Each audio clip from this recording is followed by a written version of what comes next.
Hey, bonjour, bonjour, bonjour, bienvenue à vous tous.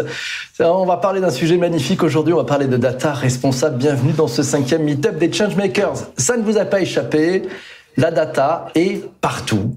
Ouais. Sans data, pas de digital, pas de services connectés, pas d'accès à la connaissance en temps réel non plus, et pas d'opportunité pour tous de concevoir, de créer, de développer des produits et des services à très forte valeur ajoutée. Sans data, pas de mesure de bilan carbone, pas de mesure d'empreinte écologique, pas d'industrie 4.0. La data, vous l'avez remarqué, elle est partout, et il y en a tous les jours, encore plus. Incontournable, la data fait l'objet de toutes les convoitises, mais mise dans de mauvaises mains, la data peut se révéler redoutable si elle est utilisée à mauvais escient. Et si l'on parlait de data responsable ? Alors bien sûr, on peut se dire que l'on a fait un bond de géant depuis mai 2018. Vous savez, c'est l'année de l'entrée en vigueur de la fameuse RGPD, la Réglementation Générale pour la Protection des Données. Oui, mais cette réglementation, elle ne couvre pas tous les champs de la collecte et du traitement de la donnée. Et puis, la data responsable ne peut certainement pas se résumer à la seule protection des données. C'est beaucoup plus que cela. Pour bien comprendre le présent et l'avenir de la data, ce que l'on appelle la data responsable, sa place dans les entreprises et dans la société tout entière, nous avons réuni aujourd'hui 3 Changemakers avec vous sur ce thème passionnant et nous les avons réunis tout simplement en mode meet-up. Bienvenue à vous tous dans ce 5e meet-up des Changemakers avec freelance.com.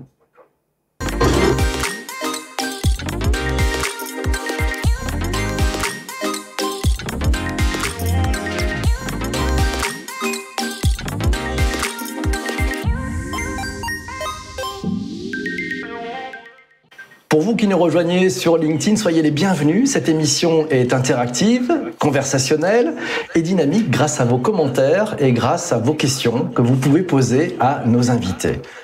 Le thème de ce 5e meet-up des Changemakers, plus de data, mais plus de data responsable, c'est possible ? À mes côtés pour en parler et échanger avec vous, 3 Changemakers. Premier invité, Shafika Chetaoui, la Chief Data Officer, la Group Chief Data Officer du groupe Suez, un acteur majeur des services à l'environnement, un groupe de 35 000 collaborateurs dans le monde qui accompagne les territoires et les industries pour préserver le capital de notre planète. Vous savez, oui, l'eau, la terre et l'air.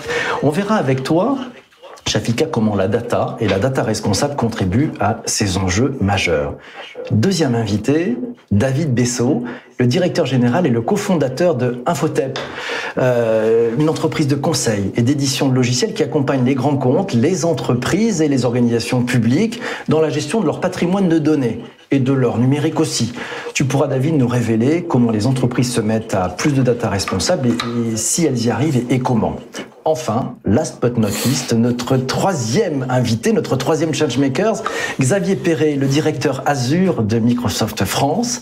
Nul doute que tu pourras nous parler de cloud computing, de data responsable, au-delà de la protection des données personnelles et privées, qui constituent bien évidemment le socle de base de la confiance. Bienvenue à tous les 3. Pour démarrer, allez, je vais vous demander de vous prêter à un petit challenge. Je vais vous demander de nous parler, de nous partager votre punchline à propos de notre thème. Plus de data, mais plus de data responsable, c'est possible.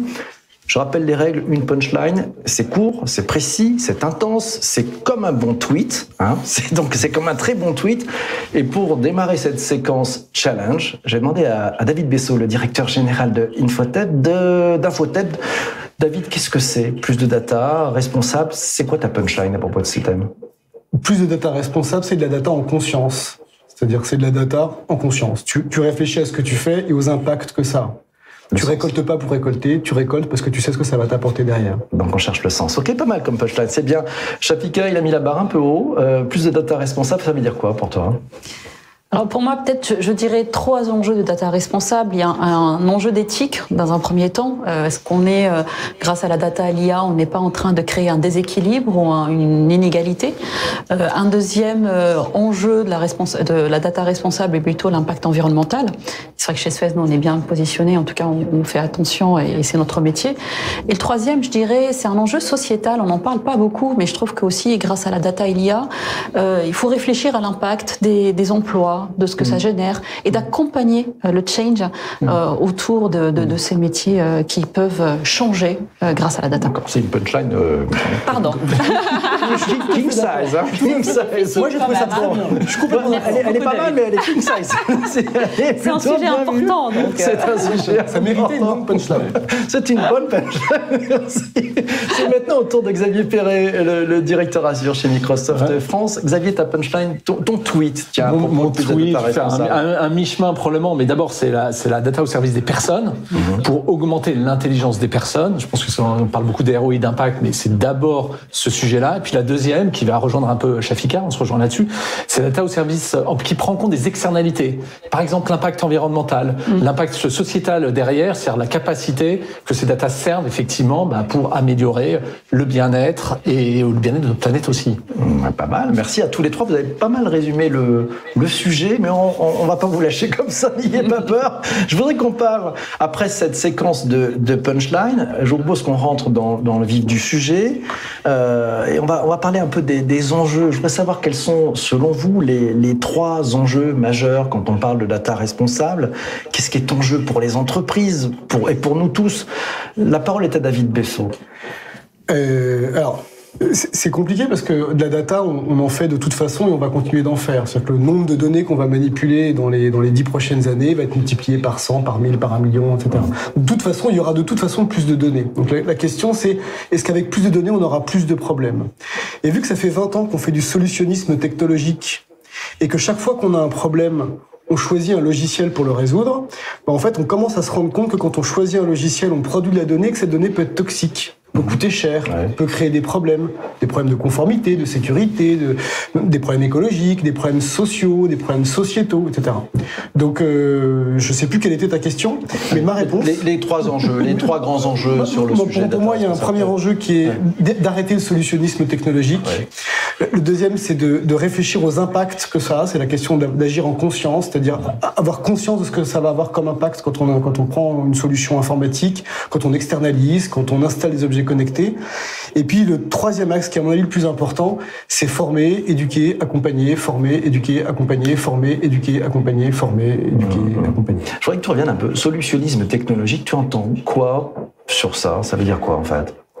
Ça veut dire que quand on a un problème, par exemple, on trouve que les cartables sont trop lourds, on va mettre des iPads. Pour mettre tous les livres dans l'iPad. Alors c'est a priori une bonne idée parce que comme ça les cartables sont moins lourds.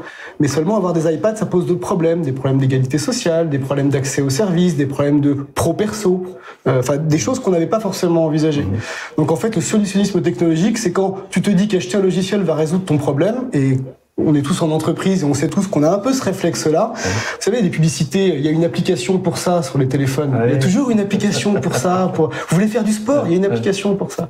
Voilà, le solutionnisme, c'est d'arrêter d'aller chercher des logiciels pour répondre à des problèmes, c'est gérer le problème et après éventuellement choisir un logiciel. D'accord, donc on ne démarre pas par les moyens, mais on va remonter sur le pourquoi, la problématique, c'est ça un peu En tout cas, quand on pense données, c'est comme ça qu'il faut faire. Génial. Même question pour Shafika Chetaoui, la Group Chief Data Officer chez le groupe Suez. Shafika, tes 2-3 grands enjeux concernant la data responsable. Quand on dit data responsable, déjà il y a le terme responsable, et je pense qu'il faudra peut-être le redire. On est tous responsables de la data, qu'on soit producteur, qu'on soit vendeur de solutions, qu'on soit consommateur. Et je pense que ça c'est extrêmement important de véhiculer par la culturation, les formations et la gouvernance au sein des sociétés, d'expliquer que chacun a son rôle à jouer sur la data responsable. Il y a des grands principes, il y a des réglementations qui génèrent tout ça, mais il y a surtout nous dans notre quotidien de se dire est-ce que j'utilise cette donnée, est-ce que j'ai le droit de l'utiliser, est-ce que si je la stocke j'ai le droit, est-ce que si quelqu'un la stocke pour moi de mes données personnelles, est-ce que j'aimerais, et toujours avoir ce réflexe-là de se dire une donnée responsable, quelle est ma responsabilité dedans, est-ce que je suis éthique, est-ce que mon impact environnemental est bon, est-ce que mon impact sociétal est bon, sur ces trois piliers. Donc toujours de la réflexion avant l'action, si je t'entends. Exactement, et la responsabilité de chacun, plutôt de dire c'est le rôle de quelqu'un d'autre. Dans une organisation, est-ce que c'est le rôle de la DSI, est-ce que c'est le rôle du DPO, dans une société, est-ce que c'est le rôle de la CNIL, est-ce que c'est le rôle de la police. Toujours se dire, moi je ferais quoi en premier et qu'est-ce que j'aimerais pour moi. Et je pense que c'est ça le plus important dans le data responsable.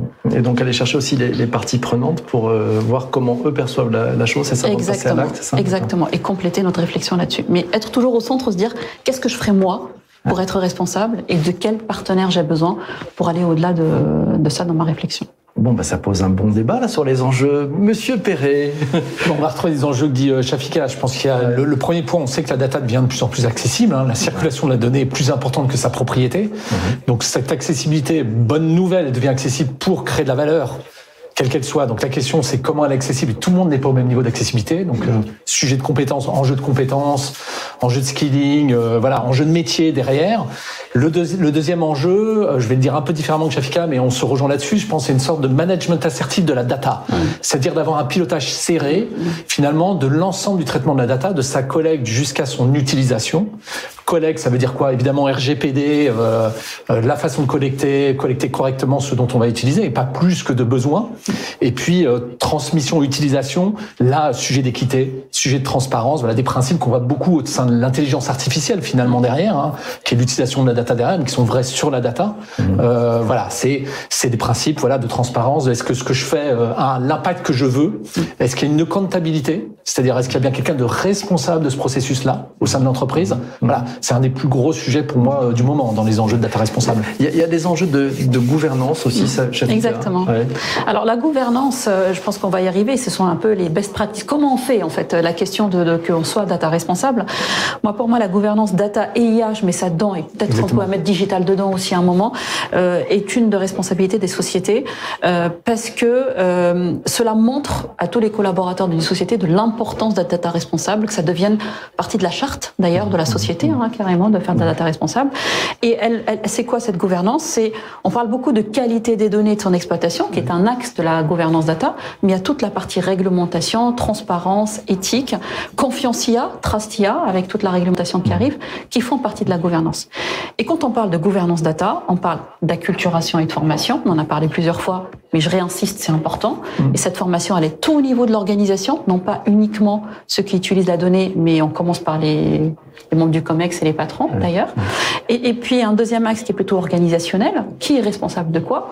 Tu as parlé des DPO, on parle des data stewards, des gens qui jouent avec la donnée tous les jours, on parle de data scientists, ils ont un rôle à jouer aussi sur l'utilisation de l'IA. Et puis vous avez un troisième axe qui est technologique. Est-ce qu'on a les bons partenaires? Est-ce que les tiers avec qui on travaille, ils sont data responsables aussi? Pour ceux qui sont avec nous et qui se posent la question, DPO, ça veut dire quoi? C'est Data Protection Officer, c'est ça. Donc c'est le couple Data Protection Officer et Chief Data Officer. C'est même un couple élargi parce que en fait, qui parle de données dans l'organisation? Tu as les directions des systèmes d'information, les directions informatiques, les directions des infrastructures techniques, tu as le DPO, effectivement, tu as le RSSI, la personne en charge de la sécurité qui travaille sur ces sujets-là, tu as effectivement des data stewards qui vont travailler au sein des différentes directions métiers pour gérer le patrimoine de données, RH, financier, marketing, enfin tous ces sujets-là. Et puis tu as l'enjeu RSE. Aujourd'hui, on se rend bien compte que les responsables des grands comptes RSE ou même de grosses PME commencent à réfléchir à l'impact écologique de leur numérique et de leurs données. Alors il y a un cadre législatif qui est en train d'arriver, mais ça c'est un sujet majeur parce que ça va faire partie de l'équation. Donc l'équation de la donnée aujourd'hui dans une entreprise, c'est pas un couple, je dirais c'est un couple élargi, c'est beaucoup de monde, c'est une équipe. Et ce que tu dis est très juste, c'est-à-dire il faut que nous-mêmes dans l'organisation on se pose la question de ce qu'on fait de nos données et ce que feraient finalement les référents, chacun sur leur domaine, soit sur l'écologie, soit sur la sécurité, soit sur la conformité, soit sur la valeur. Parce que pourquoi est-ce qu'on récolte de la data? C'est pour grandir, c'est pour faire de la croissance aussi, donc il faut que ça ait du sens, pour réfléchir à cette chaîne de valeur de la donnée. Je voudrais vous faire rebondir, je vais poser la question à Xavier, je vois le commentaire de Alida qui nous dit que ça serait judicieux et une franche opportunité que la data responsable prenne en compte la sécurité de la data pour une sécurité des personnes. Ça te parle ça? Ouais, je pense qu'il y a deux niveaux. Il y a d'abord, on parlait d'accessibilité de la data. En fait, les outils pour manager la data sont presque plus importants que les capacités pour gérer la data dans le cloud. Donc en fait, il faut... Tu parlais de partenaires. Bonne nouvelle, il y a des technologies pour sécuriser l'ensemble de la chaîne data, soit la crypter, soit quelle est l'accessibilité de cette donnée au bon profil. Déjà, ça, c'est un cœur de sujet. Il ne s'agit pas juste d'ouvrir la data et puis se dire tout va marcher, etc. Voilà. Et ensuite, il y a pas mal effectivement de cas qui allient sécurité des données et sécurité des personnes. Par exemple, quand on parle de la sécurité d'une entreprise, on est cyber-hacking, hacking derrière. C'est holistique, savoir qui va entrer dans le bâtiment, qui va badger, qui va entrer dans le système d'information derrière. En fait, c'est lié. On est dans un monde physique et numérique complètement équivalent derrière. Qu'est-ce qu'elle en pense, la Chief Data Officer du groupe Suez, Shafika, sur ce point-là? Je partage parfaitement. Je pense que on parlait de cybersécurité, on parlait de sécurité, on parlait d'IPO. C'est à tout niveau de la chaîne de l'organisation qu'on est responsable de la data. C'est pas uniquement celui qui l'acquiert, mais celui qui l'exploite, celui qui la stocke, celui qui la met dans le cloud, donc les fameux partenaires dont je parlais. Et l'idée d'une bonne gouvernance data, c'est une vraie gestion et une vraie maîtrise de la chaîne de la valeur de la data depuis son acquisition jusqu'à son exploitation. Donc plusieurs parties prenantes, c'est ce qui fait que le sujet est compliqué, c'est pas facile, mais c'est passionnant, mais du coup c'est très collaboratif et on peut pas taper sur une seule personne si ça marche pas. On est tous responsables de la data. Voilà. Okay. David, tu veux rajouter quelque chose? C'est un actif en fait. Tu vois, c'est un patrimoine immatériel. Aujourd'hui, une entreprise qui produit un service, elle va produire de la donnée autour de ce service. Cette donnée, c'est un actif. Et cet actif, il faut le pérenniser, donc il faut le sécuriser, le protéger, en faire de la valeur, l'inscrire dans une chaîne de valeur de l'entreprise et une chaîne de valeur de la donnée, mais considérer que c'est un actif. Et aujourd'hui, parfois, la donnée, c'est ce qui sort en bout de toute une chaîne de production, alors que c'est la matière première. C'est comme ça qu'on va créer de la valeur. C'est comme ça qu'on va créer de la valeur. Merci à tous les trois pour cette phase sur les enjeux autour de la data responsable. On va attaquer maintenant une nouvelle séquence pour parler des bonnes pratiques et des conditions de réussite d'une politique de data responsable dans les entreprises.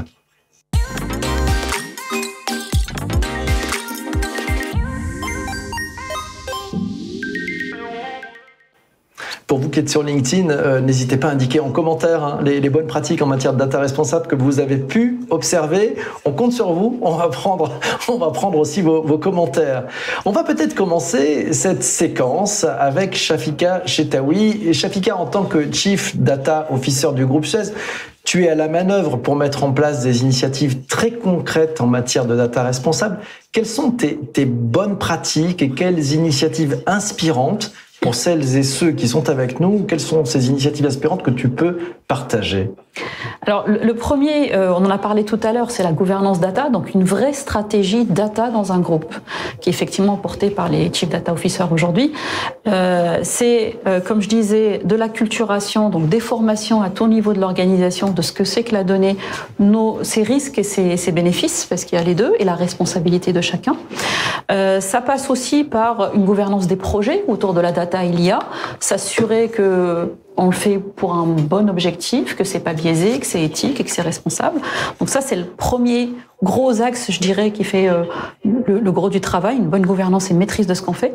Un deuxième, c'est la mesure. Il faut mesurer l'impact de ce qu'on fait, l'impact écologique, l'impact aussi sociétal, l'impact, le bénéfice-coût, le bénéfice-risque. Ça doit faire partie de notre stratégie de mesurer ce qu'on fait. Et le troisième, je dirais plutôt la transparence envers nos clients. C'est-à-dire à chaque fois qu'on veut utiliser la donnée, on s'assure que le client en a son consentement et qu'à chaque moment, il puisse savoir le pourquoi on utilise ces données, pour quel objectif et pour quel bénéfice. Je rejoins ce que tu disais tout à l'heure, l'usage. Il faut toujours être sûr que le client ou l'employé, en tout cas la personne qui est concernée, soit au centre de l'usage et non pas un usage par technologie ou par outillage. Ça veut dire qu'on peut aller même jusqu'à mettre en place une sorte de date de péremption de ce consentement pour être amené à le revisiter avec l'utilisateur? Il faut. Je dirais même. C'est dans la GPD. C'est dans la GDPR. C'est dedans. La minimisation de l'usage et les délais de conservation qui doivent être appliqués, consentis avec le client. Okay. Tu vois, donner une date de péremption au consentement, c'est déjà tracer le consentement. Et cette question de traçabilité de la donnée, c'est un truc hyper compliqué à gérer dans les entreprises. Quand tu demandes des tableaux de bord au comité de direction, ils se disent toujours « Oh, j'en ai énormément, j'ai trop d'indicateurs ». Donc le sujet, c'est tracer la bonne donnée, être capable de sortir la bonne information. Et ça, c'est une industrie, c'est un métier, c'est compliqué. On continue avec toi, David, sur les bonnes pratiques que tu as pu repérer en matière de data responsable. Qu'est-ce que tu peux nous partager? Enfin, c'est notre métier depuis 25 ans, donc je dirais que voilà, j'ai beaucoup d'expérience. Il y a un exemple, par exemple, la fin des pièces justificatives.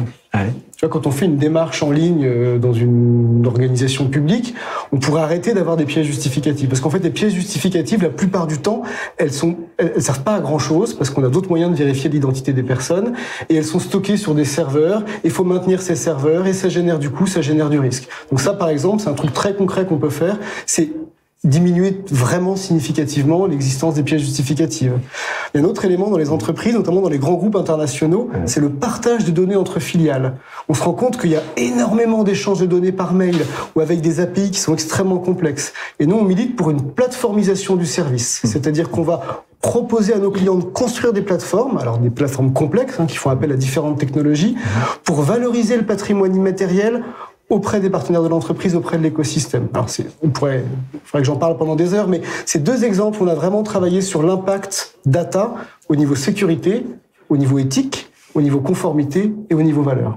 Tiens, je rebondis sur un commentaire de Florent. Et il est sur LinkedIn, il nous disait c'est très intéressant la dimension environnementale du sujet. Par exemple, quand nos clients, nous dit-il, nous imposent de stocker de la donnée qui n'a pas de valeur en soi, on n'aborde peut-être pas suffisamment avec eux l'impact environnemental de leur demande. C'est une bonne pratique ça pour toi, Xavier ? Alors c'est une très très bonne pratique. Alors il y a des outils dans le cloud, dans Azure, qui permettent de même en direct voir l'impact de la consommation de carbone générée par l'utilisation de ces services Azure, par exemple. Donc maintenant, on a cette boucle de feedback qui permet concrètement de voir. Et d'ailleurs, il y a même des outils qui permettent de rerouter des applications dans le cloud pour les mettre à des endroits où le mix énergétique est peut-être plus favorable, donc à moins d'impact carbone, à moins d'impact sur l'eau, sur l'impact de l'eau, par rapport à au business de Microsoft en tant que tel, puisque Microsoft a pris des engagements assez forts sur ce sujet-là. Moi, je voudrais juste rebondir sur un autre point, parce que on parlait de données environnementales. Justement, je pense qu'il y a un bon sujet sur les données environnementales. Suez est complètement aussi dans ce sujet-là, dans lequel la data est responsable s'il y a un responsable du processus correspondant. C'est-à-dire que c'est pas la data qui est responsable, c'est le processus dans l'entreprise où il doit y avoir une accountabilité de la personne. Et si on prend la data environnementale, il faut que c'est pas le RSE forcément d'ailleurs, mais on voit bien qu'il y a un sujet qui est responsable de l'agrégation de cette donnée environnementale pour ensuite permettre d'améliorer les choses, de mesurer, d'avoir un impact moindre sur l'environnement, etc. Donc on voit que tous les métiers petit à petit sont impactés par la data. Je pense qu'aujourd'hui on le voit encore de façon très claire parce que historiquement ce métier-là, à dire RSE au sens large, il n'avait pas cette capillarité data ou cette littératie data historique.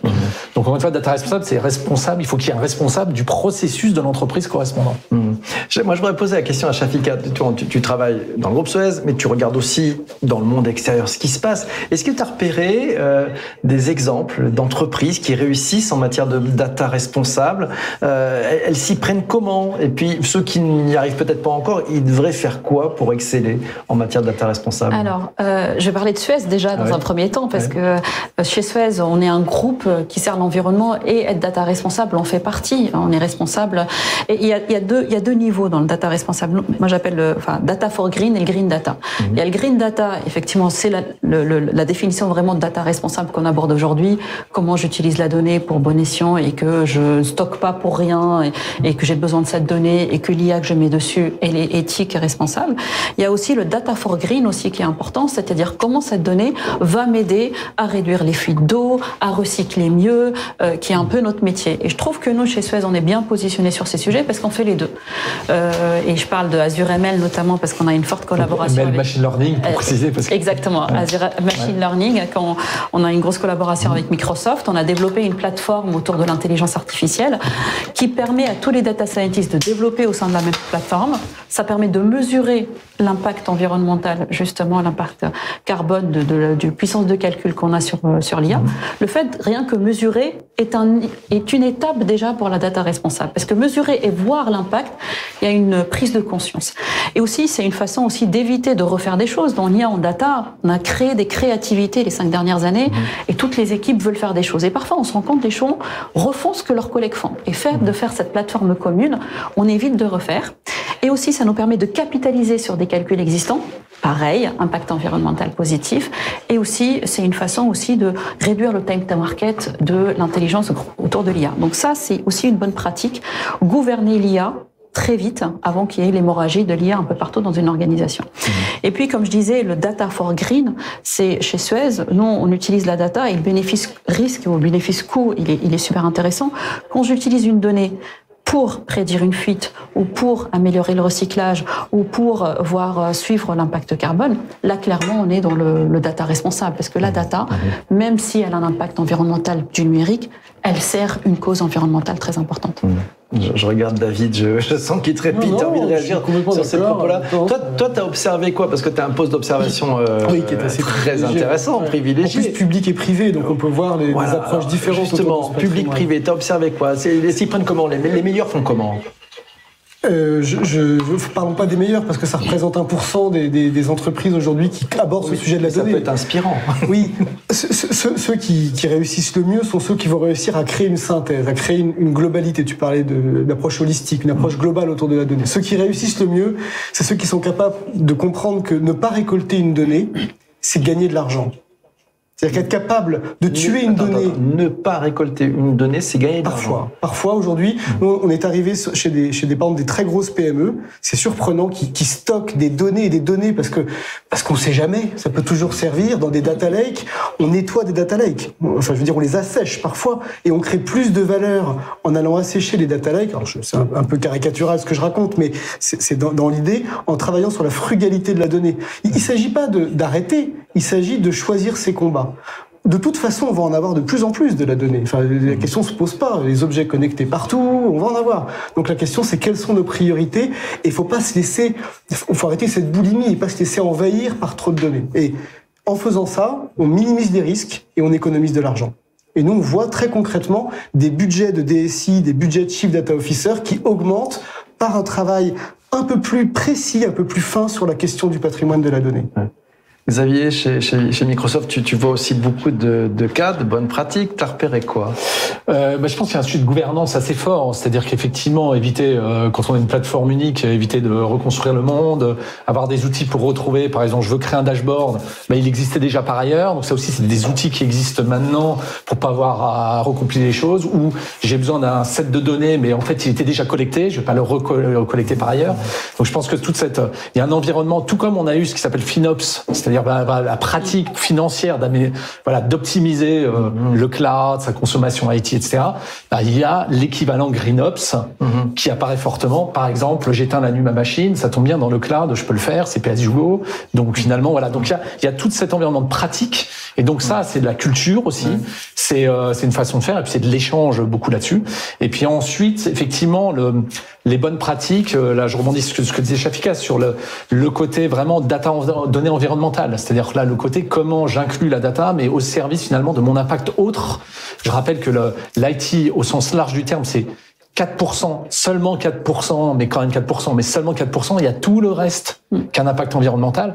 Donc si la data, la tech ou la data peut servir à aider sur les autres processus à réduire parce qu'on mesure, là on aura gagné quelque chose. Là on voit des choses intéressantes chez Suez et chez d'autres derrière. Donc si je te suis, pour ceux qui disent c'est le problème, tu dis plutôt c'est la solution? Alors ouais, sans faire du solutionnisme, je pense, c'est une des équations de la solution. Enfin là je suis assez convaincu que la tech est une des équations de la solution pour améliorer. Ça n'est pas la seule, on en a parlé. Il y a beaucoup de change management. C'est les gens qui font, à la fin, c'est pas la tech qui fait. Donc, je pense que les technologies existent, c'est comment on les met à disposition pour, transformer nos processus derrière. C'est les gens qui transforment les processus avec leur propre responsabilité. Et alors, bon, si tu me parlais évidemment un peu de ces catalogues de données, de tableaux de bord, etc. C'est comme un vieux truc. Ça existe depuis une vingtaine d'années ou 30 ans. C'est pas nouveau, cette histoire. Non, mais la technologie, maintenant, est accessible. C'est-à-dire que finalement, aujourd'hui, via le cloud au sens large, on peut maintenant, finalement, merger des données qui étaient plus statiques, des données comportementales. Donc, finalement, le champ des possibles est là.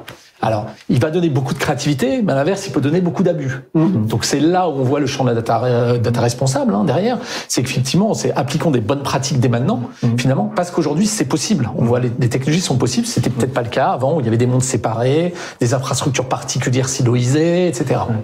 Et ça crée des nouveaux métiers, David, ça? Alors, ça... Je vais répondre à ta question, mais je vais revenir sur ce que tu dis parce que c'est très juste. Juste avant, en disant qu'en fait, la différence, c'est qu'avant, on était sur la donnée de l'entreprise. Maintenant, on travaille sur la donnée de l'écosystème. C'est-à-dire que ce soit dans le secteur privé ou dans le secteur public, on peut être courtier de données.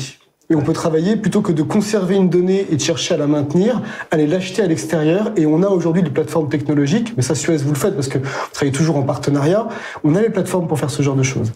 Au niveau des métiers, on va avoir de nouveaux métiers, mais surtout, on va avoir de nouvelles compétences dans les vieux métiers.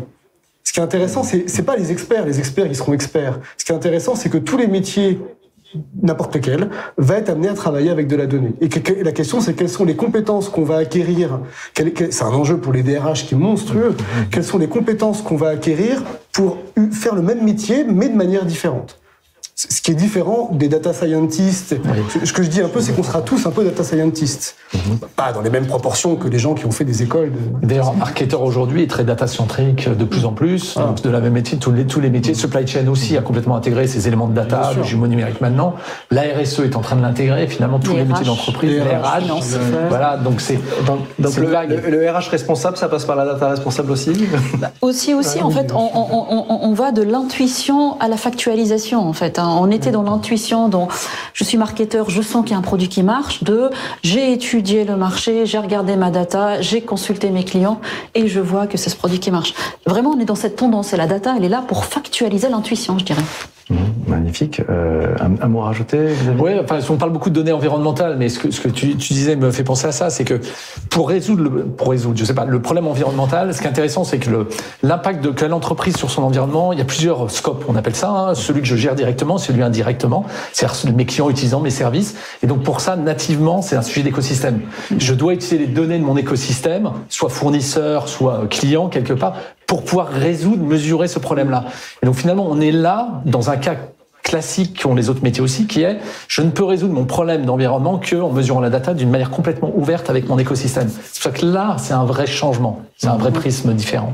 Merci beaucoup à tous les trois, parce qu'on a vu les enjeux, on a vu des bonnes pratiques, et ça nous pose de très bonnes bases pour passer dans une nouvelle séquence. On va parler de perspectives, en fait. Si on se projette à 3, 4, 5 ans, ça va changer quoi ? On parle tout de suite de ces perspectives à venir en matière de data responsable pour les entreprises.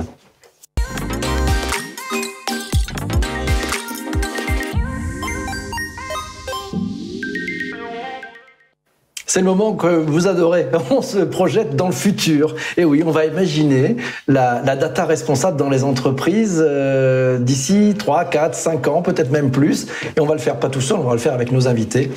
On va leur demander comment ils voient ça. On va leur demander quelle est leur vision. En une phrase. Oui, sinon c'est pas drôle. Pour démarrer la séquence de prospective, on va démarrer par Xavier Perret. Ah zut. En une phrase. Ah ben oui, ah zut. Ah ben oui, c'est la vie. Hein. Fallait bien que ça démarre par toi aussi. Si on se projette dans le futur, tu vois quoi ? C'est quoi l'avenir de la data responsable selon toi ? Mais on fait court. Et après, on reviendra. C'est un sujet large. C'est pour ça que c'est compliqué. Je pense qu'on va revenir sur le mot confiance. C'est-à-dire que il y a beaucoup de technologies qui arrivent qui permettent de vérifier en amont, c'est-à-dire du design en amont de l'utilisation de la data, l'impact que ça peut avoir de façon sociétale, environnementale, etc. Et je veux dire, pour moi, c'est ces évolutions de la technologie qu'on voit apparaître. C'est comment on intègre en amont du processus data, de sa collecte à sa transmission, à vérifier que l'équité sera respectée, etc. Des choses qu'on ne pouvait pas vérifier avant qu'on ait l'impact finalement. Voilà. Donc je pensais ça, plutôt parler du coup dans les 3-5 ans d'évolution technologique assez forte autour de ça. Ok. Shafika, on se projette ? Moi, je parlerais plutôt d'axe différenciant. Celui qui va réussir à être data responsable, ce sera celui qui sera choisi dans le marché et qui aura le plus grand part de marché. Ok, pas mal ça. David ? Alors, c'est à mon avis pas dans 3-5 ans, mais peut-être un peu après. Je pense que le patrimoine immatériel, donc les données qui sont la propriété ou l'usage d'une entreprise et qui participent à la création de sa chaîne de valeur, auront autant d'importance que les capitaux financiers ou que le capital social. Et je pense que comme on rend des comptes à la fin de l'année sur un rapport d'activité financier ou un rapport d'activité sociale, peut-être dans 5-10 ans, on rendra des comptes sur le capital immatériel, est-ce qu'il respecte la loi, est-ce qu'il crée de la valeur, et que la question de la donnée, on aura un rapport d'activité de la donnée, un baromètre de la donnée, pour les grandes entreprises internationales, pour les entreprises publiques aussi. Mais pour compléter là-dessus, c'est tout comme il y a dans l'environnement une extension qui commence à apparaître, qui s'appelle l'Environmental PNL, EPL. Dire, au lieu de juste dire c'est mon profit and loss, c'est mon environment profit and loss, c'est mon impact sur l'action, je pense qu'on verra apparaître effectivement d'une espèce de data PNL, c'est-à-dire l'impact de la data en termes d'assets de l'entreprise ou d'actifs de l'entreprise. Il y a un très très bel exemple de Kering d'ailleurs là-dessus. Exactement, sur l'environnement de PNL, c'est le premier qui a effectivement commencé à déclarer ça de manière un peu proactive. Donc c'est les rapports de données extra-financières, c'est ça hein. Exactement, qui sont un actif immatériel sur son impact et qui sont de plus en plus valorisables. Ok, donc ça veut dire que dans ce changement, si je vous entends, on va passer plutôt sur un must-have qu'un good-to-have. Cette transition, elle s'opère comment, David ? Elle s'opère lentement. Trop lentement. Déjà parce que les cycles de renouvellement du fonctionnement numérique, du fonctionnement informatique sont très longs. C'est-à-dire qu'on change pas un logiciel en claquant des doigts. Il faut accompagner, ça prend plusieurs mois, parfois plusieurs années. On voit le temps de la mise en place sur des gros ERP, la complexité du lancement de l'ERP, de sa stabilisation, qui est quand même un sujet que nous on est souvent confrontés sur ces sujets-là. On fait aussi ce qu'on appelle des tech due deals, c'est-à-dire qu'on est amené à évaluer le patrimoine immatériel des entreprises avant des opérations de fusion-acquisition. On est très surpris sur la mauvaise lisibilité finalement qu'ont même parfois des startups sur cet enjeu de données. Donc ça va être très très long. Et par quel bout prendre le sujet? Je dirais moi la formation, l'éducation et l'accompagnement et la gouvernance, c'est-à-dire mettre les gens dans une même pièce et se dire on va arrêter de penser en silo, on va essayer de travailler sur le fond du fond, c'est-à-dire la matière première, c'est-à-dire la donnée qu'on veut utiliser pour faire du business. Shafiqa? Je partage tout à fait ce que vous avez dit. Pour moi, et pour répondre à ta question exactement, PPC, sur un must-have ou good to have, pour moi, c'est clairement un must-have. Et je le disais, c'est un axe différenciant. Ça veut dire si on ne l'est pas, on disparaît. En tout cas, je pousse un peu, peut-être, je suis un peu dur, mais pour moi, c'est un must-have. Et celui qui ne le fait pas, il a plus sa part de marché parce qu'on a des clients de plus en plus conscients, de plus en plus matures. Nous-mêmes, on le voit, on est beaucoup plus responsables maintenant de ce qu'on dit sur LinkedIn et Facebook qu'on l'était peut-être il y a 10 ans. Il y a une vraie maturité qui se met et ça devient partie du produit et des services qu'on fait et non pas je regarderai ça en deuxième temps. Et je suis d'accord avec vous, dans les 5 ans à venir, ça sera quelque chose sur lequel qui sera plus réglementé, il y aura plus de mesures, il y aura plus de suivi, et que le client même, je pense qu'il demandera plus, non pas que la performance d'un service et d'un produit, mais son impact environnemental et sa responsabilité. Donc ça veut dire plus à la fois d'exigence, mais plus d'excellence aussi dans la capacité à faire ses métiers. J'aimerais, parce que bon là on s'est projeté, on a fait 4-5 ans, c'est sympa, mais on est un peu en mode design fiction, on va dire. Si on revient, on est arrivé au résultat, on va dire qu'on est arrivé à ce résultat dont vous nous parlez, qui est merveilleux. Vous serez passé par quelles difficultés et quels sont les écueils que vous aurez réussi à contourner? Vous imaginez le monde comment? Parce que c'est pas très simple. Vous faites des métiers formidables et il y a du chemin. Shafiqa? C'est pas simple, pourquoi? Parce qu'il n'est pas uniquement technologique, uniquement process. Il est humain avant tout. Et l'humain, on sait tous, on est un peu résistant au change. On est des changemakers, j'aimerais bien, mais bon, en tout cas, c'est un peu difficile. Et ça prend du temps. Je pense que le plus grand, vraiment, la problématique, ou en tout cas le plus grand frein, c'est le change management, c'est l'humain. Et du coup, pour que ça fonctionne, il faut qu'on soit tous patients, qu'on se mette toujours l'objectif, et qu'on essaye des méthodes, revenir en arrière, avancer un peu en mode agile et ne pas se dire j'ai fait un engagement, j'ai fait une formation, j'ai fait mon travail. La formation aide, la gouvernance aide, les technos aident. Il faut réfléchir à tous les moyens qui permettent d'arriver à l'objectif, quel que soit le timing pour le faire. On aimerait bien qu'ils se réduisent, mais un humain, le change est le change. Il faut qu'on soit patient. David? Ouais, enfin, voilà, on y est, on est dans le sujet, c'est-à-dire accompagner le changement et y aller progressivement. On a un ensemble de dispositifs qui se mettent en place. Je veux dire, la cybersécurité, avec le Covid, on a compris que c'était quand même un sujet important, parce qu'on s'est rendu compte que les hôpitaux pouvaient s'arrêter de fonctionner, que les transports pouvaient être impactés. Donc on a compris. Les données personnelles, on commence à comprendre aussi, parce qu'on se dit, ah oui, quand même, ça a du sens. Pour nos enfants, par exemple, sur les plateformes numériques, avec les techniques prédatrices de ces plateformes qui visent à capter leur attention, enfin, ça nous interroge tous. On se rend compte qu'il y a un sujet écologique. Donc, progressivement, on construit la synthèse de tous ces sujets. L'entreprise, elle doit prendre point par point et chercher à faire dialoguer entre ces différents sujets. C'est un sujet de comité de direction, hein. C'est pas un sujet d'expert. C'est plus un sujet d'expert. Les experts, ils savent faire. Le sujet, c'est les autres. Xavier, les écueils par lesquels on va passer, ce qu'il faut éviter, c'est quoi? En tout cas, le problème, pour moi, ce que disait Shafiqa, le problème n'est pas technologique. Il est même plus du tout. Aujourd'hui, par la capacité du cloud, par tout ce qui est disponible, etc. Évidemment, il y a un legacy toujours, éventuellement, qu'il faut transformer, hein. Mais le problème, il est change et leadership, pour moi, derrière. Donc, on parle pas mal de change, mais finalement, qu'est-ce qu'on a vu pendant la crise Covid? On a eu des moments de vie d'entreprise où il fallait rebondir, être agile, tout d'un coup tout ferme. Qu'est-ce que je fais? Je fais du click to collect, etc. On a vu la capacité, c'était un moment de change, finalement. Là, on en vit un autre. Voilà, il y a toujours des conditions particulières, compliquées derrière. On va en vivre de plus en plus des événements un peu imprévisibles. Donc, je pense que c'est un peu des call to action pour les entreprises pour dire recréer du sens, pour se dire comment je suis agile et flexible par rapport à ça. Et pour ça, effectivement, la data responsable, elle est au centre, du sujet. Une fois qu'on est capable de faire ça, on peut bouger. Et effectivement, c'est un chemin. plus qu'un objectif en soi derrière. C'est tout ça, c'est un chemin derrière, mais il faut à la fois leadership et change, je pense, derrière. Tout à l'heure, quand on parlait des enjeux, des exemples, vous avez abordé, mais c'était un peu en filigrane aussi, cette capacité peut-être à aller partager des choses, à mettre en commun avec d'autres, avec les responsabilités qui vont avec. On entend parler des Health Data Hub, des Finance Data Hub, peut-être dans ton secteur aussi, Shafika, il y a des hubs qui sont en train de se monter.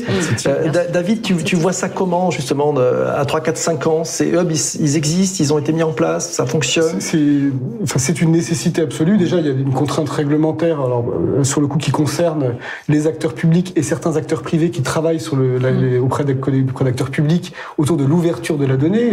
La donnée est-elle un bien public? Qu'est-ce qui est de l'ordre du bien public? Enfin, on pourrait là aussi passer des heures à discuter de ce sujet. Et puis, de toute façon, le partage de données, c'est devenu une priorité absolue de toutes les entreprises, dans quel que soit le secteur. Sur n'importe quelle problématique métier, je pense au BTP par exemple, quand on construit une route, construire une route, c'est énormément de métiers différents qui doivent se rassembler ensemble. Alors il y a effectivement le jumeau numérique, il y a de la géolocalisation, il y a de l'infrastructure, il y a de la logistique, tout ça correspond à des jeux de données qui doivent être mélangés et partagés, et donc c'est la plateformisation du service et la création de services communs internes et externes dans l'entreprise, c'est déjà en cours, mais on ne sait pas très bien comment faire. Donc nous on essaie d'apporter une méthode, mais voilà, c'est un sujet actuel. Xavier? Oui, je vais parler chez l'écosystème. C'est vrai, on en a parlé un petit peu sur la donnée environnementale. Moi, je vais partager un projet qu'on a fait avec une pépite lyonnaise, comme je le dis, qui s'appelle Cosmotech, qui est sur le plateau de Saclay. C'est un bon exemple. C'est comment on simule l'endroit où il faut mettre, en fait, les recharges d'énergie et les éoliennes. Et pour ça, fallait des données environnementales, il fallait des données des flux de personnes, il fallait des données automobiles, il fallait faire travailler tout le monde autour. Ensuite, la capacité technologique, j'allais dire, elle est là. Avec en partie Cosmotech. Le sujet, c'est comment on met tout le monde au même service d'une même cause derrière. On le trouve sur l'ensemble des écosystèmes, complètement. Nous, chez Suez, il y a effectivement les smart cities. C'est comment je mets l'environnement, la distribution, la collecte de l'eau, le recyclage du déchet, les transports, tous les acteurs pour servir une ville, pour servir des collectivités. Et ça, c'est extrêmement important de ne pas se dire, moi, en tant qu'acteur, je fais juste ma tâche, mais comment la data, elle peut être transversale et servir la collectivité ou le citoyen à la fin, et non pas point par point. Ça, c'est la richesse de la data. On n'a pas parlé beaucoup de ROI de data, on parle plutôt de data responsable et de la réglementation. Il ne faut pas oublier que la data, quand elle est bien utilisée, quand elle est responsable, elle crée des miracles, je dirais même. Donc, et c'est là où on doit aller. Et la qualité de la data, elle a un enjeu terrible, parce qu'on s'aperçoit que la data n'est pas toujours de qualité. Ça, c'est un sujet d'acculturation fort qu'il faut mettre en place. Complètement. On parlait beaucoup de gouvernance. L'axe de gouvernance, on l'a plutôt parlé data responsable aujourd'hui, mais clairement, la gouvernance data, elle a un rôle, déjà un premier, de s'assurer que la donnée est de qualité, accessible et sécurisée. Parce que garbage in, garbage out, vous connaissez tous l'histoire, je peux mettre n'importe quoi en données, je peux sortir n'importe quel input à mon marketeur ou à mon RH ou n'importe qui. Donc la donnée de qualité fait partie de la donnée responsable. C'est quelque chose que le producteur de la donnée qui rentre dans un système d'information doit s'assurer de sa qualité, de la justesse. Moi, je donne toujours l'exemple de sa fraîcheur, de ses droits associés, de sa réglementation, les droits, le consentement et tout ça. Moi, je donne toujours l'exemple. Je me dis, mettre une donnée dans un système d'information, c'est ma responsabilité comme éteindre la lumière quand je sors de ma chambre. C'est effectivement le même axe à devoir devenir quelque chose de mon quotidien et éviter le côté que parfois on a nos métiers d'une manière générale. C'est les personnes pensent quand elles mettent une donnée dans un système d'information, c'est logistique et c'est pénible. Non, ça fait partie du monde d'aujourd'hui. Mettre une donnée dans un système, c'est aussi important que faire son activité de tous les jours.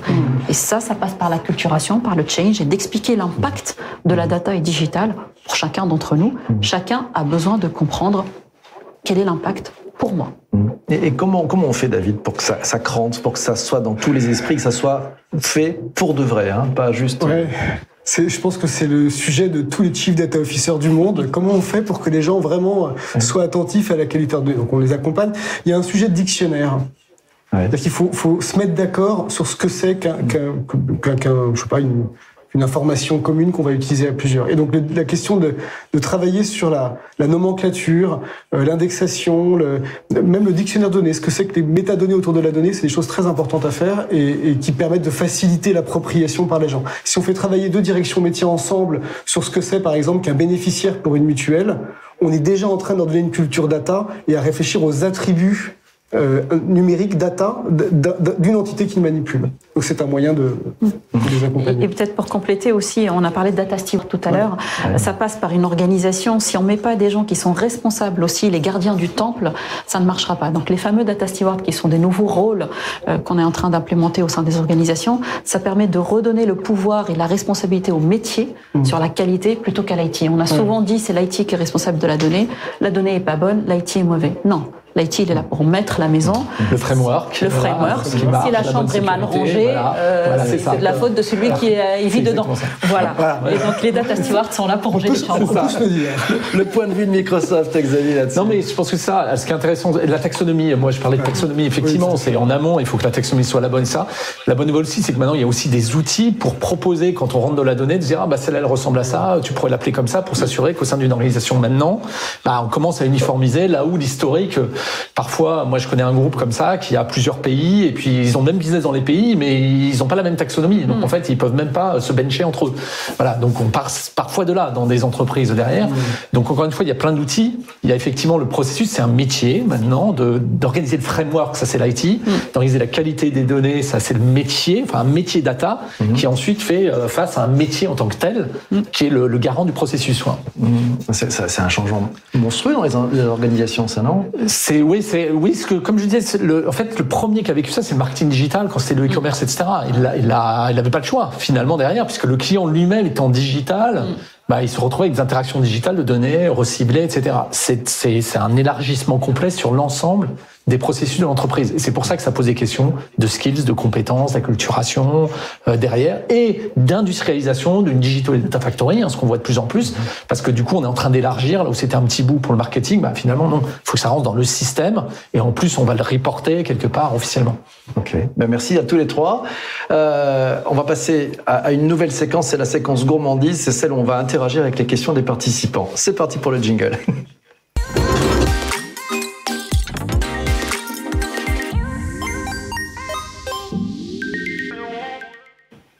Nous passons maintenant à la séquence interactivité avec celles et ceux qui sont présents avec nous en direct sur LinkedIn. On va rebondir et je vais poser les questions de nos participants en direct à nos invités qui sont présents, à nos changemakers qui sont avec nous autour du plateau. Je prends la question de... je vais prendre la question de Franck. Tiens, Franck qui nous dit, faut-il taxer les stocks ou les flux de data pour maîtriser l'explosion de la data ? Grande question. David. Alors, c'est déjà taxé, parce que plus on garde de la donnée, plus elle coûte. Donc elle coûte en TVA, elle coûte en temps passé, etc.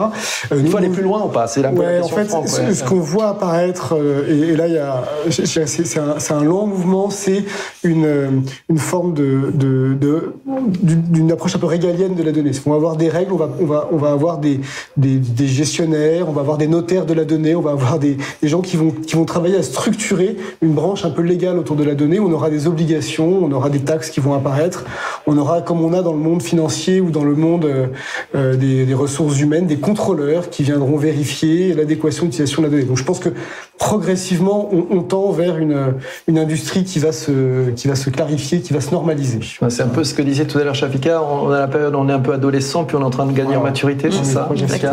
Exactement, je partage tout à fait. Je pense que, je ne sais pas si j'arriverai au terme taxé, on verra ce que la réglementation donne, mais on aura à rendre des comptes de toute façon, et je pense que c'est ça qui ferait que les gens seront plus responsables, ils n'auront plus le choix, je dirais encore une fois. On pourrait dire la donnée va devenir une profession réglementée. Oui. Exactement. Progressivement. C'est pas très sexy, ça? Si, c'est assez cool, parce qu'en fait, ça veut dire que du coup, ça va vraiment rentrer dans les mœurs et qu'on va apprendre à bien le gérer. C'est pas mal de poser des règles. Je veux dire... oui, c'est bien. Finalement, le RGPD, on peut dire que ça fait suer un peu tout le monde. On se rend compte que si on le prend bien, beaucoup d'avantages. C'est plutôt de la valeur pour le business. Je veux dire, et de manière... Et pour les gens...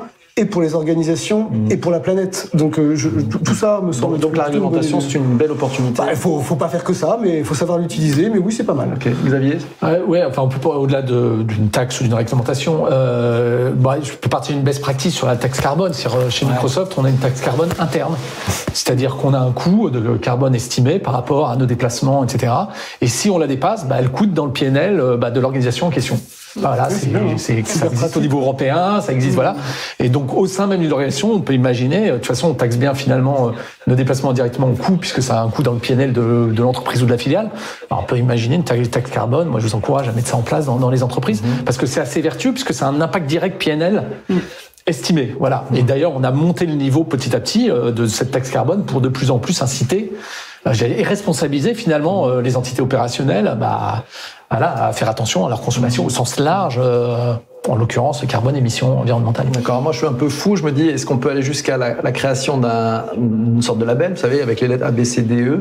Est-ce qu'on pourrait labelliser les entreprises en fonction de leur capacité à agir et mettre en place des choses de data responsable, David? Oui, ça y est, c'est déjà fait. Enfin, je ne sais pas si c'est fait ou si c'est dans la loi ou dans les décret d'application. Il y a déjà des baromètres qui existent là-dessus. Un Nutri-Score numérique. Oui, c'est ça. Je pense que le point de PPC, peut-être le rendre plus visible aux consommateurs, parce qu'aujourd'hui, on se dit telle société est meilleure, mais ça reste un peu sur des études qu'on maîtrise pas du tout. Mais c'est la même chose pour la sustainability. Je parlais de l'environnement. Moi, c'est vrai que je rêve d'indice factuel visible. J'adore le Nutri-Score. Mes enfants, ils l'achètent pas qu'en CD. Donc c'est très accessible aux enfants. Donc il faudrait exactement la même chose sur l'usage de la data et l'impact environnemental. Et donc, si on pousse le sujet, t'imagines, à côté de ton logo, il y aurait une lettre, c'est ça? Ça serait chouette. Oui. Parce que, et comme on a dit, vu que ça sera un axe différenciant, on n'aura plus le choix. Et donc, à un moment, pour la transparence vers le client, il faut que le client sache de chez qui il achète le service et le produit. Est-ce que c'est un acteur responsable ou pas? Donc, on est dans la transparence. En tout cas, vu du marché B2B entreprise, il n'y a pas un seul appel d'offres sur le cloud qui n'est pas sa partie impact environnemental. Est-ce que vous avez un calculateur de durabilité?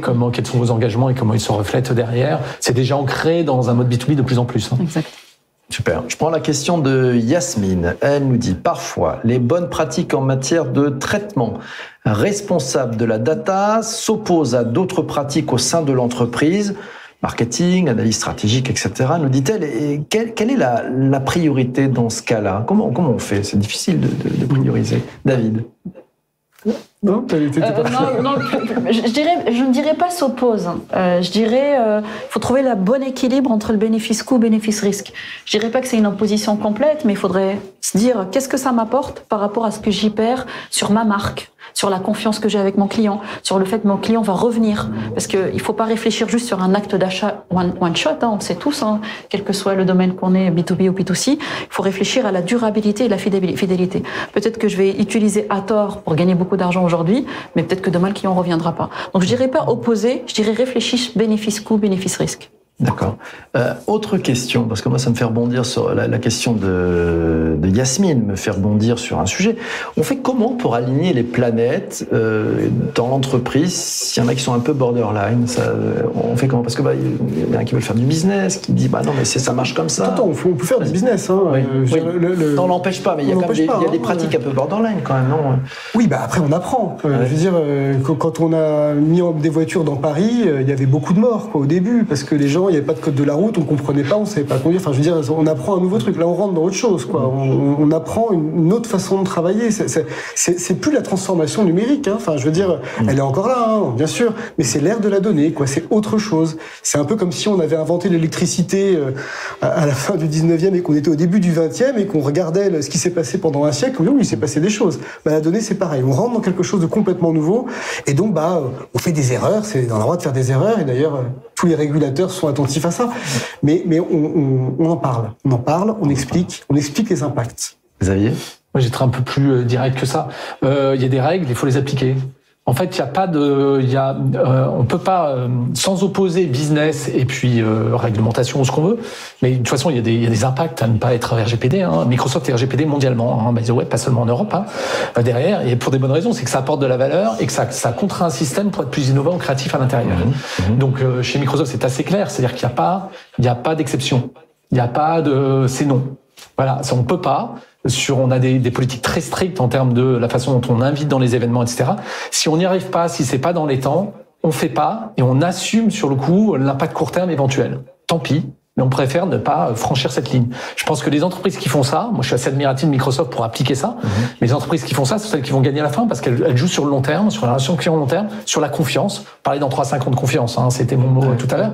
Voilà, on peut pas transiger aujourd'hui parce qu'on peut pas dire qu'on sait pas. Peut-être qu'on pouvait dire il y a 5 ans, ça démarrait, ou il y a 10 ans, etc. Je crois que c'est plus le cas aujourd'hui. Donc là, sur le coup, j'incite vraiment à décrire dans la gouvernance ce qu'on peut franchir, ce qui peut être dans le domaine du possible, reciblage, ce qu'on veut, et dans le domaine de l'impossible aujourd'hui, avec des processus qui doivent être dans le mode contrôle. Je pense que c'est inévitable. Tout comme la sécurité des personnes. Je veux dire, à un moment donné, on ne transige pas avec un certain nombre de choses dans une usine, etc. Bon, il faut être clair que dans la relation de confiance avec ses clients, on ne peut pas transiger. C'est non négociable. C'est non négociable, exactement. Et c'est vécu comme ça sur beaucoup de nos processus où on se dit, ah mince, je peux pas faire dans les temps, je vais pas y arriver, tant pis. Voilà. Et c'est assumé. C'est écrit, c'est comme ça, voilà. On a parlé un peu tu nous as dit d'ailleurs, Microsoft a adopté le RGPD mondialement. Oui. C'est un enjeu business. Oui, tout à fait, de confiance. Ouais. Pour être, oui. La data responsable, j'aimerais poser la question à David. C'est rentable? La data responsable, c'est assez rentable, ouais. C'est à tous les niveaux. Ouais. C'est-à-dire que quand on regarde... Alors après, la question, c'est comment on calcule la rentabilité. Ouais. Mais si tu commences à vraiment calculer la rentabilité, et nous, dans le rôle d'observateur qu'on a est assez intéressant pour ça, et notamment quand on travaille au niveau du comité de direction sur des grosses directions métiers, quel que soit le type de secteur d'activité, et que tu regardes le temps passé à faire les choses, que tu regardes les effets de bord, que tu regardes les enjeux techniques, les enjeux sécuritaires et les pratiques autour de la conformité, faire de la data responsable, ça rapporte de l'argent tout de suite. Il y a cet exemple assez rigolo d'une PME qui disait « Ah, moi j'ai gardé sur mes serveurs 80 gigas de données. » On lui a fait gagner 100 000 euros par an. Enfin, sur un budget de DSI très simple, c'était une petite PME, mais rien du tout. Et ça, c'est une anecdote évidemment, mais oui, faire la data responsable, ça permet d'agir en conscience et d'anticiper les problèmes. Shafiqa? Je ne peux que être d'accord, c'est rentable et encore. Je dirais, vous allez me dire, je pousse très loin, mais c'est une question de survie, encore une fois. On n'aura plus le choix. Donc pour moi, ça peut être rentable parce qu'on n'est plus dans, il y a 10 ans, on nous a dit, mettez toutes les données dans le data lake, c'est magique, vous allez voir l'ère du big data. Il y a une vraie prise de conscience et de maturité. Maintenant, il faut stocker dans le data lake par usage. J'en ai besoin pour tel usage et non pas j'en ai besoin, je verrai dans 10 ans. Et puis, je pense que, comme je disais, le client va être de plus en plus exigeant et pour être différenciant et exister dans le marché, il faut qu'on soit data responsable. Donc, c'est rentable, mais surtout, c'est une question de survie de demain. Oui. Donc si je vous entends, ça veut dire que la data responsable, c'est un peu c'est vertueux, mais c'est un driver en fait, et ça permet finalement, grâce à cette vision-là, d'aligner tout le monde et réaliser finalement de la rentabilité. Mais moi, je vais prendre la contraposée, parce que pour prouver que c'est rentable, trouvez-moi une entreprise qui est irresponsable sur la data et qui est encore sur le marché. C'est ça. Exactement. Alors, David, non, je vais évidemment pas donner de nom, mais oui, moi pas de nom, pas de nom. Ça dure pas très longtemps à la fin de l'histoire. Non, mais après, n'oublions pas quand même que qu'il y a des entreprises. Nous on voit des très grosses PME sur des marchés européens. Il y a des réglementations parce qu'ils travaillent à l'international. Il y a une complexité. Il faut le temps de digérer ces sujets-là. Quoi. Ce que je veux dire, c'est ça. Il y a une question de digestion. Quoi. C'est-à-dire que c'est le dire. Je suis tout à fait d'accord avec toi. Il faut que ce soit non négociable. Et en même temps, il faut aussi accompagner les entreprises parce que on est au début de quelque chose de majeur, quoi. Donc, mais une entreprise qui dirait, moi la data, je fais ce que je veux avec, je pense qu'elle ne durerait pas très longtemps sur le marché. Dans 5 ans, ça sera fini. Quoi. Voilà, d'accord. Voilà. Et tout comme c'est prouvé que des entreprises qui sont conscientes de leur environnement, de leur impact sociétal, etc., sont celles, ça c'est prouvé, sont celles qui ont la meilleure performance aujourd'hui. Ok, donc c'est disqualifiant. Je voudrais vous poser, je vais peut-être commencer par toi Xavier, je voudrais qu'on parle du phénomène un peu obésiciel. Tu sais, ces logiciels qui consomment de plus en plus de ressources, d'une manière qui paraît souvent disproportionnée ou qui peut paraître disproportionnée par rapport aux nouvelles fonctionnalités proposées. C'est de la data irresponsable, ça?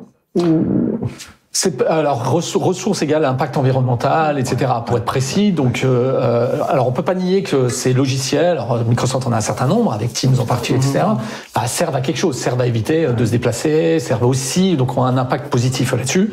Et ensuite, c'est pour ça qu'il faut que chaque entreprise, dont Microsoft, qui a cet impact-là, a des engagements extrêmement forts de réduction de l'ensemble de son empreinte carbone, eau, déchets aussi, zéro déchet, une politique zéro déchet agressif. C'est-à-dire qu'on est les premiers concernés pour éviter, parce qu'à la fin, ces logiciels logiciels ont une vraie utilité. Voilà, tout simplement.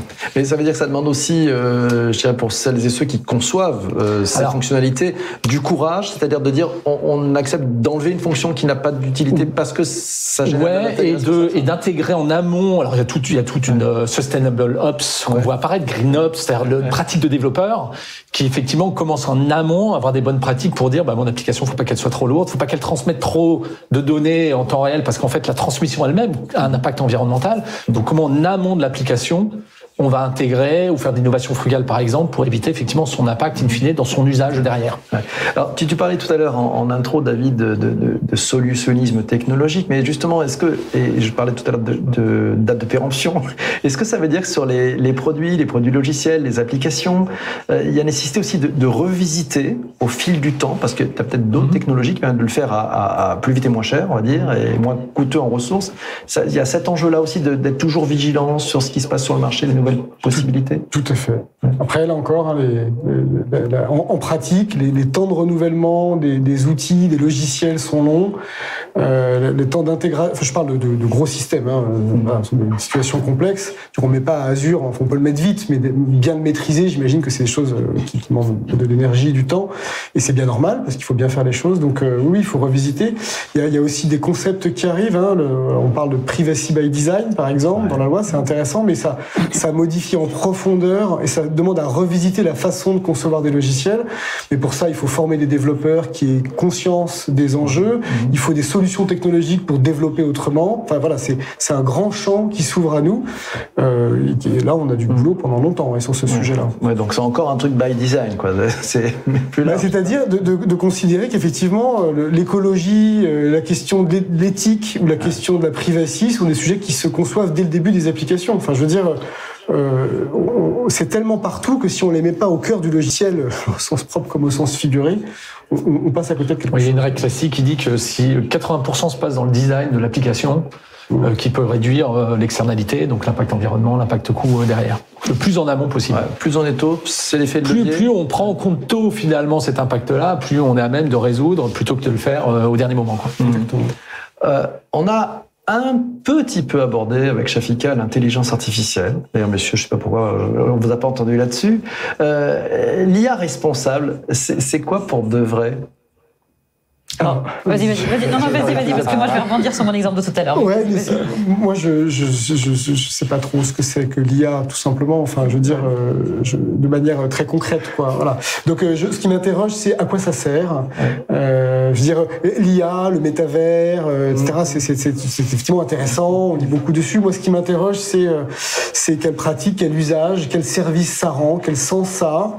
Et je vois tellement de sujets complexes à traiter aujourd'hui sur la donnée et le numérique que pour moi, ça, c'est des sujets qu'il faut anticiper, notamment des questions de marque. Je pense au métavers et la question de la marque, ça, c'est un vrai sujet, mais il y a énormément de sujets avant. Donc, l'IA, l'IA, on va avoir de plus en plus de données, on va permettre aux machines d'apprendre des choses et de nous simplifier la vie. C'est déjà souvent le cas dans pas mal de choses aujourd'hui, et ça va continuer.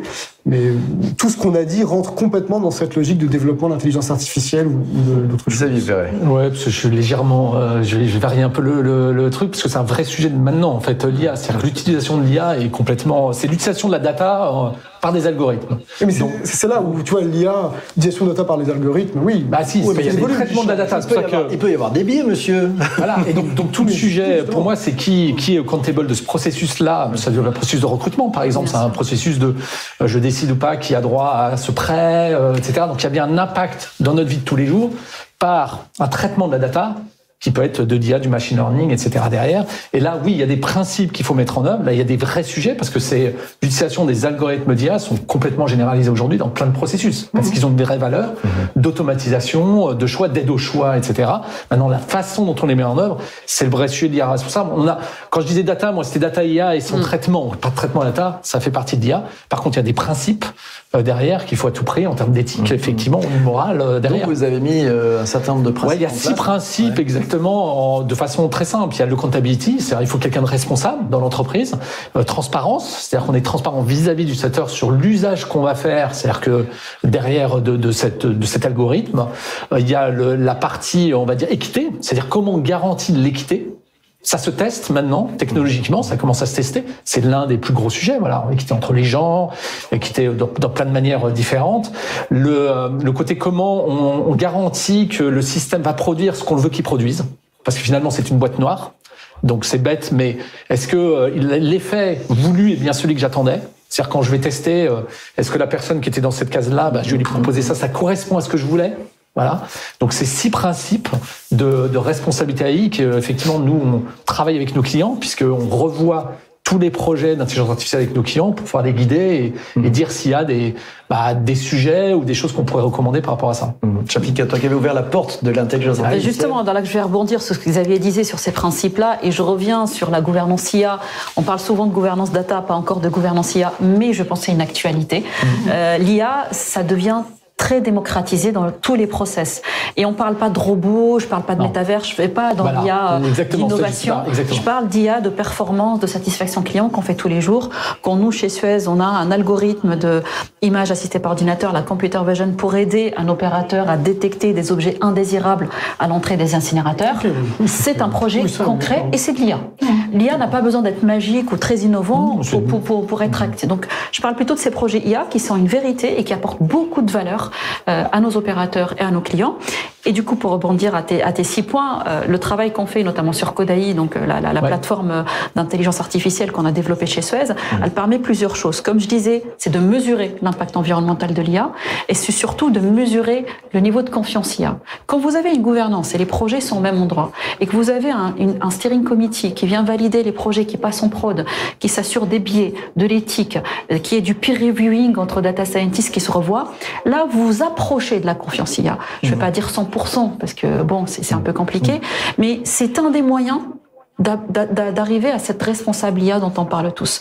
Donc moi, je pousserais vraiment les organisations à mettre les moyens organisationnels et bien sûr avec les partenaires qu'ils développent, notamment la Microsoft, pour s'engager, donner les moyens d'atteindre cette confiance IA et gouvernance IA. Merci.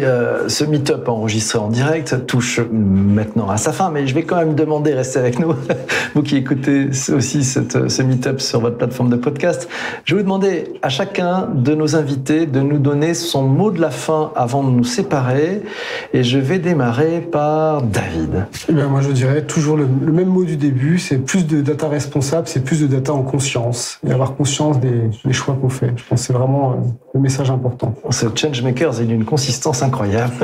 Le début à la fin, il est sur la même ligne. Merci beaucoup. Et sur l'IA aussi. Et sur l'IA aussi. Xavier, ton mot de la fin. Je pense que c'est vraiment la data au service finalement des femmes et des hommes. Voilà. C'est vraiment pour moi le sujet de la data responsable, c'est comment on augmente l'intelligence, l'ingénuité finalement de ce que nous sommes grâce à la technologie. Chapika. Alors moi, je ne parle pas d'intelligence artificielle, je parle d'intelligence augmentée pour l'humain. C'est bien ça. Donc la data IA au service de l'humain.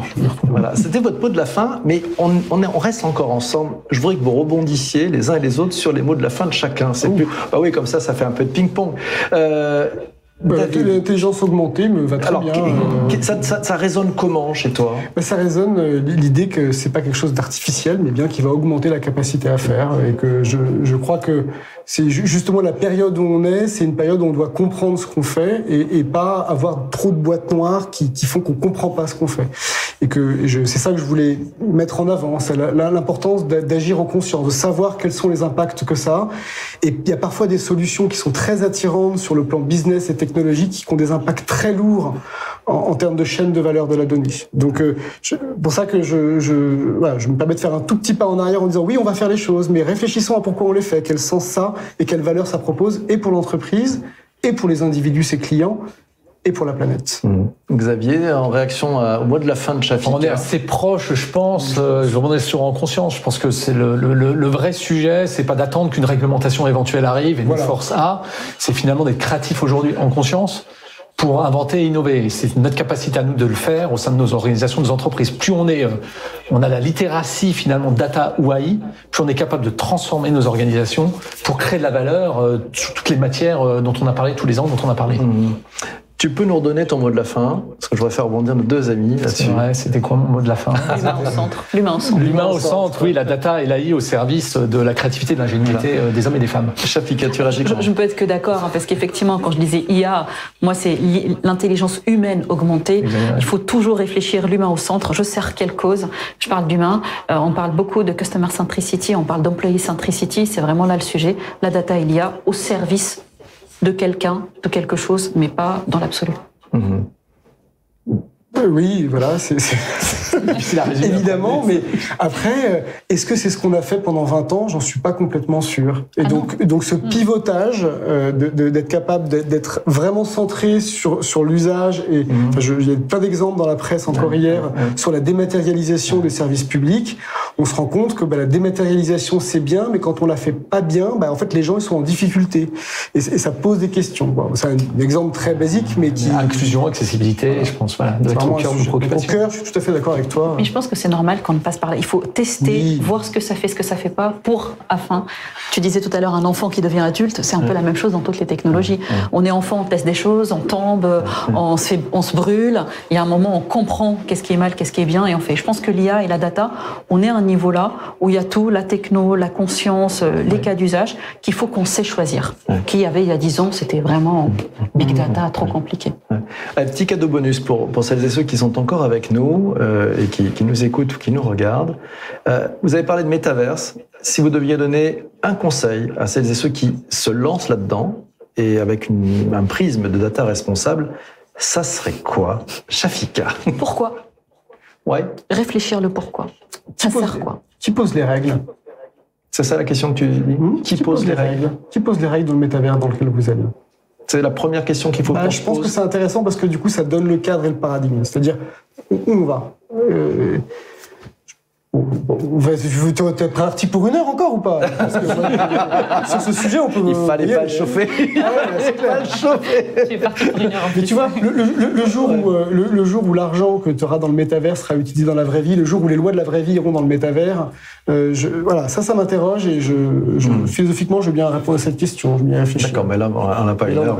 Voilà. Je sens ta conclusion était très bien, je suis d'accord avec toi. Pourquoi? Xavier, le conseil que tu donnerais à celles qui vont dans, on dit, les métavers. Voilà, parce qu'en fait, moi, je différencierais, tu me connais, le métaverse B2B, c'est-à-dire il y a des choses autour des jumeaux numériques qui sont en fait des formes de métaverse qui existent déjà et qui créent de la valeur sur le plan industriel, simulation, etc. Puis après, sur le métaverse B2C, moi, je dirais un peu à regarder très quand même, parce que c'est quand même la façon dont interagissent nos nouvelles générations. Et donc, pour moi, c'est un vrai questionnement sur comment ces nouvelles générations, on peut aussi leur apprendre tout ce qu'on vient de se dire aussi derrière, dans quelque chose qui est peut-être inévitable en termes de mode de fonctionnement. Ces jeunes-là, mon fils le premier, je vais dire encore que je parle de lui, mais il est sur Fortnite, il est sur des jeux qui sont déjà en ligne dans des formes de métaverse.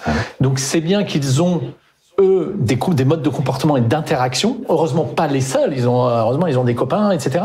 Mais qui ont une vraie valeur, éventuellement, pour des marques, pour des entreprises, etc. Et donc, je dirais tester, regarder et aussi recul sur l'impact. Là, je suis d'accord. Et sociétal, parce qu'on voit déjà des formes, et environnemental de la même façon. Et là, l'impact sociétal est important. C'est pas parce qu'il y a un marché qu'il faut le pousser. Complètement en phase. Il faut réfléchir sur la façon d'eux aussi. Voilà. Sur la demande pour peut-être l'emmener ailleurs plutôt que la servir. C'est là où l'impact sociétal Mais s'il y a une vague de gens qui commencent à s'approprier, ça veut dire qu'il se passe quelque chose. Qu'on ne peut pas être, nous en tout cas, leader, je pense, totalement absent de ce débat-là. Mais vous pouvez être celui qui, oriente le bon usage, le pourquoi, plutôt que juste répondre à un besoin. Je pense qu'on reconnaît une forme de responsabilité qu'on a sur ce sujet. Donc la sagesse et l'action, mais voilà. bien les deux, c'est ça. Parfait. Le tout en conscience, voilà, c'est magnifique. Un immense merci à tous les trois, à David, Shafika et Xavier. Merci d'avoir participé à ce 5e Meetup, à cette 5e rencontre des Changemakers organisée par freelance.com. Immense merci aussi à vous tous qui avez participé à cet enregistrement. Vous pourrez retrouver nos échanges en écoutant le podcast des Changemakers. Il est disponible sur Apple Podcast, Spotify, Deezer, Google Podcast, Amazon Music et toutes les bonnes plateformes d'audio à la demande. Pour retrouver nos épisodes, c'est très facile. Vous tapez tout simplement Changemakers, le podcast. Voilà, c'est très simple. Bonne écoute à tous. À très bientôt. Et merci beaucoup à tous.